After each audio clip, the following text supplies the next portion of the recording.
naman akalain na hindi ko rin inaasahan pa. Narito tayo ngayon upang matunghayan ang nagiinit, nagbabaga at talaga namang usap-usapan at nagtitrending na latest issue ni Ate Erica. Sa pagpapatuloy ay narito muli si Kalingap Val Santos Matubang upang pag-usapan ang issue sa pagitan ni Ate Erica at ng kanyang pamilya, lalong-lalo na sa kanyang lolo na si Lolo Miguel. Ayon nga sa napanood ni Kalingap Val, kinuwento niya na nasabi daw doon na posible daw at gusto daw kasuhan nila Ate Erica sila Lolo Miguel sa pagpapa-interview at sa pagsasabi ng totoo. At sa lahat po ng mga nakatune in ngayon kay Helen Zical, RJC, Isla Bonita, Lia Candao, Carmi Oficial. Sa lahat, maayong buntag sa inyong tanan. Manatiling magpakumbaba, wag mag-astang sikat na feeling artista. Huwag niyong gawin yan. Huwag niyong gawin na akala mo'y sikat, ha? Dahil sa Kalingap, nakilala kayo because of Kalingap. Outside Kalingap, di kayo kilala. Maliban sa akin po, wala pang Kalingap, ako'y sikat na. Dito sa kapitbahay namin. Wala pang Kalingap, sikat na ako. Sa kapitbahay namin dito. Bakit? Inaaway ko sila ay. Di naman. Sa barangay dito, sikat din ako. Kay Kapitan. Kaya dyan sa barangay Mangkamagong. Kina Erica. Tutulungan ko sila sa abot po ng ating makakaya. Dito po sa video ni Bupil Vlog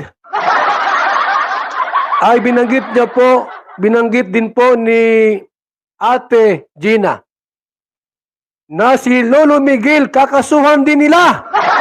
Hindi pala. Isumbong kay Tulpo. Huwag ka na kay Tulpo. Mga matanda na yon. Yung panganay, 80 na edad. Si Rapi, 60 plus na ata ito na. Mga 70 na. Dito na po kayo kay Val Santos Matubang. Kung may reklamo kayo sa inyong kapitan, barangay, mga pulis, mga politika, bukas ang aking kamay para tanggapin kayo. Libreng serbisyo. Ano bang problema ninyo? Problema sa asawa? Bahala kayo. Problema sa kwarta? Bahala kayo. Dito nga ay sinasabi ni Kalingap Val na palagi siyang nandyan bilang lingkod nila kapag may mga away tungkol dito sa mga lupa at hindi pagkakaintindihan ay pwede rin talaga lumapit kay Kalingap Val. Kaya naman ready nga siyang solusyonan ang away ni Ate Erica at sa pagitan ng kanyang buong pamilya at lolo't lola na nag-alaga at nagpalaki sa kanya. Dito na po kayo kay Val Santos Matubang. Kung may reklamo kayo sa inyong kapitan, barangay, mga pulis, mga politika, bukas ang aking kamay para tanggapin kayo. Libreng serbisyo. Ano bang problema ninyo? Problema sa asawa? Bahala kayo. Problema sa kwarta? Bahala kayo. Ang problema po sa tungkol sa ganyang awayan,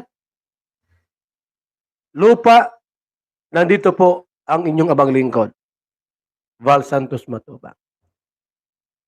Ate Gina,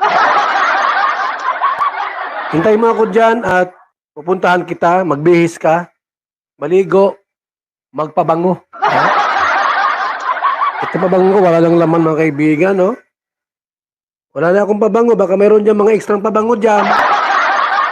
Baka naman po, Yung mga ating mga nasa abroad dyan, ha? Baka naman may pabango kayo dyan sobra-sobra. Wala na akong pabango mga kaibigan. Naubos na yung pabango ko. Ay, good morning muna sa ating lahat. Shout out. Hello kay Laila Guerrero TV, Api Dorado, Bobby TV 143, Power 14, and Nilma Silva TV. Saan pwedeng dumaan? Ate Gina, papunta sa bahay mo. Sa likod, sa tagiliran, sa bubong o sa harap. Yung walang makakita sa akin pagpunta dyan kasi baka maraming chismosa dyan ay. Yung mga kapitbahay mo, puro marites. Baka pagpunta ko ay, baka sabihin, magjowa tayo. Saan pwede magdaan kaya? Mayroon ba dyang underground, yung parang kuwiba na pwedeng paglusot ay bahay muna, kwarto muna? Maraming marites dyan sa lugar nindo. Baka makita ako. Baka sabihin, magjowa tayo. Baka isipin, niligawan ko si Erika. Huwag naman gano'n, no? Ayaw ko lang ganyan po na maraming chismosa sa barangay. Kap! Talagang sa mga usapan na awayan ay sabi nga ni Kalingap Val ay dapat siya ang dapat tawagan. Sapagkat si Kalingap Val ay laging gusto na maglingap at laging nais na mag-ayos ang mga tao o na mga tao na tinutulungan niya. Kaya naman yun din ang goal niya para kay Ate Erika, kay Sheila May at sa pagitan ng kanilang lolo't lola at buong pamilya na naiwan nila at may hinain sa kanilang dalawa. Mainit. Ay, salamat po kay Virgo Pam 78. Nagpakulay po. At kay Yay. Thank you so much, Yay, sa pakulay. Yan, nagkaroon ng liwanag po ang ating live, mga kaibigan. Salamat po sa mga nagpakulay at magpapakulay pa po ngayong umaga. Galing kami ng feeding program po diyan sa may eskwelahan. 40 bata po ang pinakain natin. Shout out kay Ate Christy, ang walang sawang tumutulong sa programa natin. Maraming salamat po. Sapagkat nandyan kayo palagi. Tulad niyan po, diyan sa may Naga City. Kamsor pala. Ha? Barangay Unahan ng Kanaman.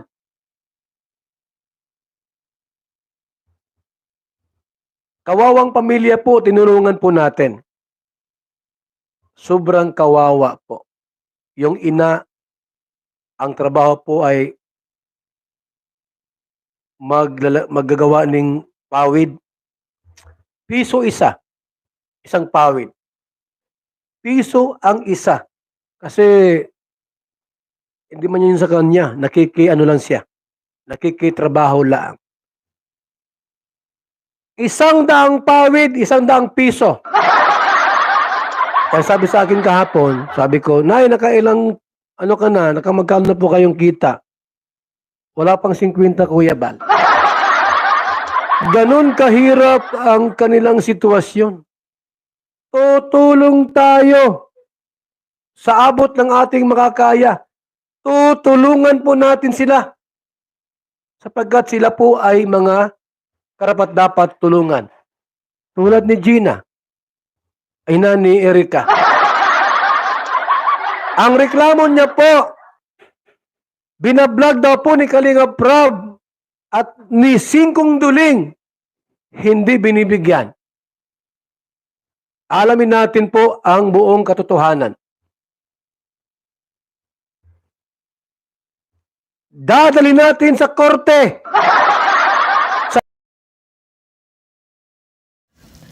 Hanggang dito na lamang muna ang ating nag-iinit, nagbabaga, pinag-uusapan at talaga ng mga nagtitrending na latest issue ni Ate Erika. Maraming salamat sa inyong panonood. Hanggang sa muli. Bye!